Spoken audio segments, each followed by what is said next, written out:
Do you know what day today is? Well, obviously Tuesday if you're watching this on the day it's released. But more importantly, today is Farm Building Day. A day where I try building literally as many different types of farms as I can in this one singular video. And to begin, let's head to the end to build a community wither killer. Oh. Looks like someone already beat me to it then. Actually, just to make sure which way... Okay, everything almost seems to be correct, but there seems to be just a little bit of touch-up work that needs to be done.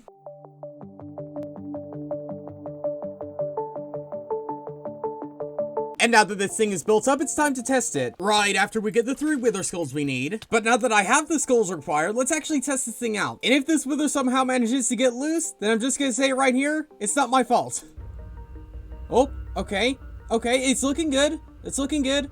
Everything seems to be working like it's supposed to. Oh yeah, it's working. It's working. Oh wait, actually, am I gonna die? Am I gonna die? Oh no. Oh, hey, 18 seconds. Oh, uh-oh. Okay. Well, we wasted a totem, but that's totally fine. And seeing as I have no spare totem, I am going to have to just go in gun-to-toe. Okay. Hey, it worked! Oh, back up.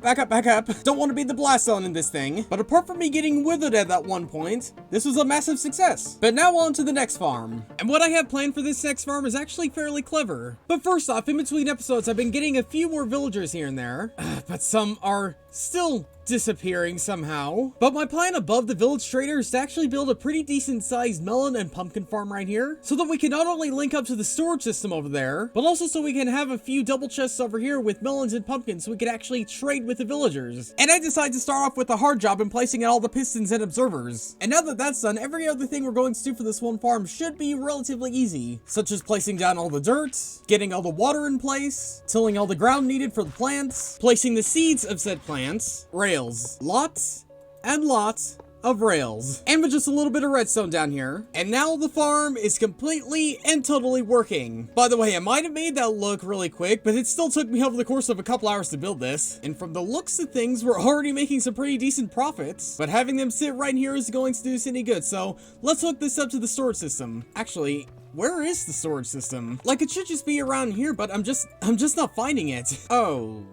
that's why. Of course I didn't find it, we were one layer up. And with that little hiccup out of the way, let's actually connect this up. And now I think everything should be hooked up. Obviously only one way to find out for sure. Oh hey, look, it's actually filling up. Who would have guessed that I would actually be able to do something and do something successfully? Wait a minute, I just forgot something. We had to hook up some storage in here too. Oh well, shouldn't be too hard to do. Oh, there's an iron golem up here somehow. I guess maybe the villagers managed to spawn this guy in, probably. I don't know, maybe somehow we could actually turn that into a ghetto iron farm. I don't know, it's just an idea, we'll have to see. But I think everything's connected correctly. Well, we'll just have to wait to know for sure. I was wondering why these things were only going in a circle. I placed a powered rail instead of a normal rail. Oh, you can always count on me making at least one mistake for these things. I have double and triple checked everything. Now is everything connected properly? And the answer actually seems to be yes. And presumably we'll be getting some excess melons over here too, yeah. You know, I only have 2 farmers in this one trading hall. Maybe it's worth to actually get a few more now that I have all these melons and pumpkins flowing in. But I'll probably worry about that later. For now though, let's start digging out the area for our next farms. Oh, and also this kind of goes without saying, but because of how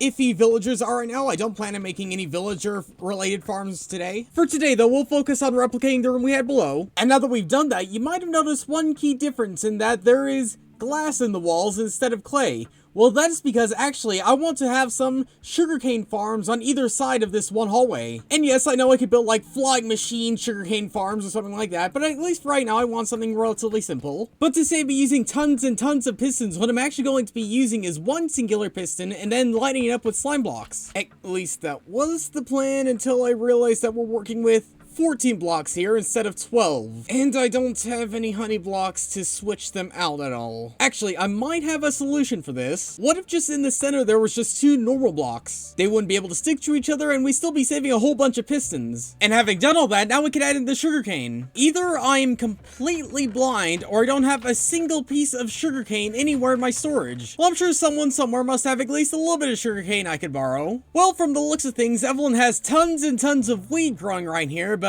not seems to be any sugarcane around the place. Maybe someone like Blaze or Palmer might have some. Ooh, wait, there's a tiny bit of sugarcane growing right here, and I don't know if this is for show, or I don't know what this is for, but I'm just gonna take a little bit off. It'll grow back, I promise. Oh, and there's a little bit over here too.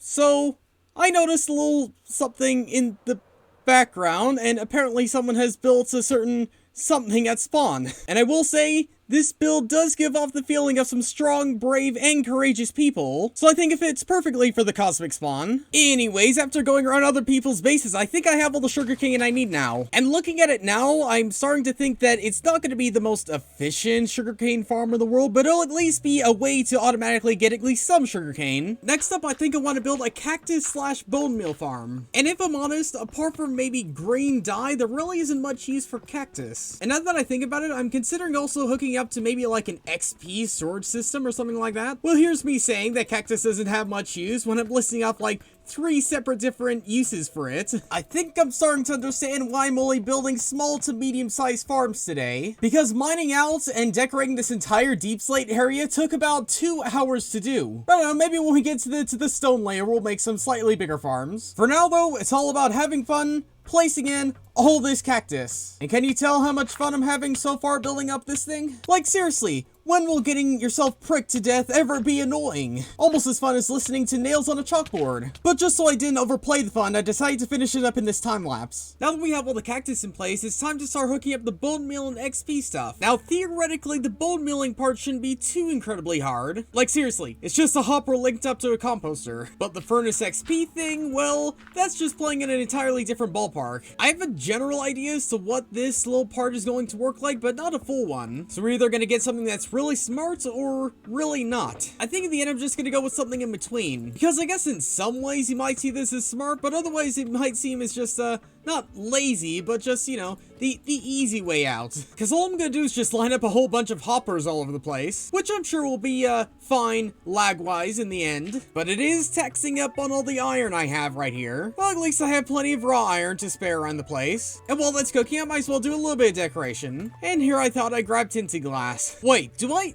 even have any more tinted glass? I'm searching through all the chests I have in the area, and it's not seeming that likely. Maybe I gotta put, like, amethyst shard farm or something like that on the list, because there's literally a geode just sitting itself over here, and hopefully, yep, plenty and plenty of shards to be had here. So we shouldn't have any more tinted glass issues, at least as of right now. And that also means we can now actually do this floor. And while we're at it, we might as well do at least a little bit more decoration around here. Looking good, looking good. And now it's just a matter of connecting it up to the storage system. But now that everything is connected up, I just realized that I have no way of fueling this. Guess it's a better time than any to build a bamboo farm then. And now before I put myself at risk of burning myself out from all this farm building, let's move on to something else. And the thing we'll be moving on to is this shop. Because if you remember, the original idea for this one shop was to actually have tons of furnaces holding up tons of XP, but because it was taking so long for it to fill up XP, I decided to also sell a little bit of kelp here and there. But now that the furnace XP bug has been patched and that the zero ticking has been patched, there really isn't any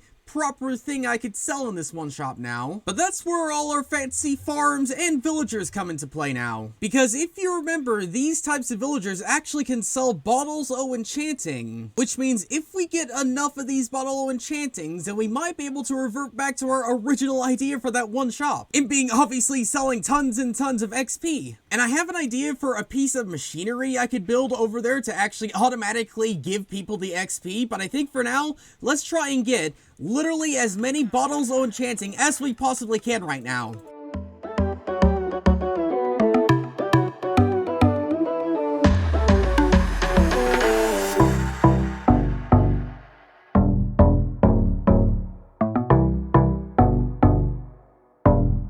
Thanks to all the farms and all the melons and pumpkin villagers I have, I managed to get lots and lots of emeralds. But because of how slow these guys tend to restock their stock, it takes so long to get so many bottles of enchanting. And seeing as I've essentially run out of time for this one video, I'll probably do more of this outside of camera. But I can say though that this entire pit that we dug out all that time ago is actually finally serving its purpose it was initially meant to be. And hopefully in the not so distant future we'll have tons and tons more different types of farms like these. But for now, thanks for watching, and I'll see you all later.